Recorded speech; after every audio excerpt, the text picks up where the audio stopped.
quels exercices je peux faire quand j'ai des névralgies et cervicalgies. Donc pour ceux qui n'ont pas suivi les autres vidéos, c'est des douleurs dans le cou qui irradient dans les mains. Le coude.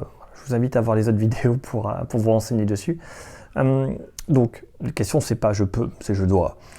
Voilà, je dois faire certaines choses pour éviter d'avoir des cervicalgies. Donc le premier truc, c'est le plus important, c'est il faut être une princesse Disney. Voilà, si vous avez compris ça, vous avez tout compris. C'est-à-dire que lorsque j'ai la tête comme ça, je vais avoir très mal. Et si j'ai le menton levé à 10 degrés au-dessus de l'horizontale, comme si je regardais les gens un peu de haut, voilà, tout petit peu, 10 degrés, tac. Donc ça c'est le plateau là, 10 degrés. Et bien de suite, j'ai beaucoup moins mal.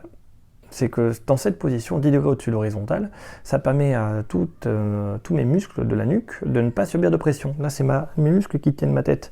Et au bout d'un moment, ils ne peuvent plus. Et quand ils ne peuvent plus, ben, ils lâchent. Quand ils lâchent, c'est les ligaments qui prennent. Et les ligaments, après, ben, on se fait une cervicalgie. Donc, on se fait une entorse des ligaments de cou. On maintient cette position très très longtemps. On va se faire des névralgies. En plus, on peut créer directement une compression sur un nerf et où l'inflammation locale du ligament, elle attaque directement le nerf qui t'envoie des informations, qui te dit « je souffre vachement, s'il te plaît arrête ».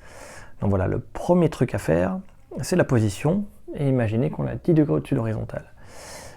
Si tu fais ça, ça se passe bien. Alors, si ça vous intéresse, je vous montrerai comment on fait dans les différentes phases de la vie, l'ordinateur, voilà, le travail, comment on soulève du poids. C'est pas très compliqué, mais faut y penser. C'est toujours le même principe, il faut lever le menton. Lever le menton, garder la nuque creusée. Après les autres exercices que je peux faire, j'ai fait une vidéo pour le renforcement de la nuque, un exercice où on me voit contre un mur avec un ballon. Ben ça, c'est l'exercice le plus important pour la nuque. Donc c'est garder des positions correctes, 2, l'exercice du ballon, la tête en arrière, comme ça là, c'est pour rentrer.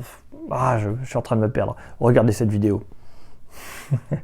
En général, vous m'entendrez dire qu'il faut toujours associer à des étirements. Pas dans ce cas-là, pas de suite. Donc si vous venez d'avoir mal, si vous êtes en phase inflammatoire, il faut surtout garder des positions où on arrête de tirer sur le problème et muscler sans bouger. Donc regardez la vidéo, vous saurez, c'est cet exercice-là qui est fait pour ça, pour pouvoir commencer à récupérer. C'est uniquement lorsqu'on a de la force dans le cou, uniquement à ce moment-là, on va commencer à faire des étirements. Dites-vous que c'est entre 4 et 6 semaines après une nouvelle blessure. 4 et 6 semaines après une nouvelle blessure, avant position de conservation.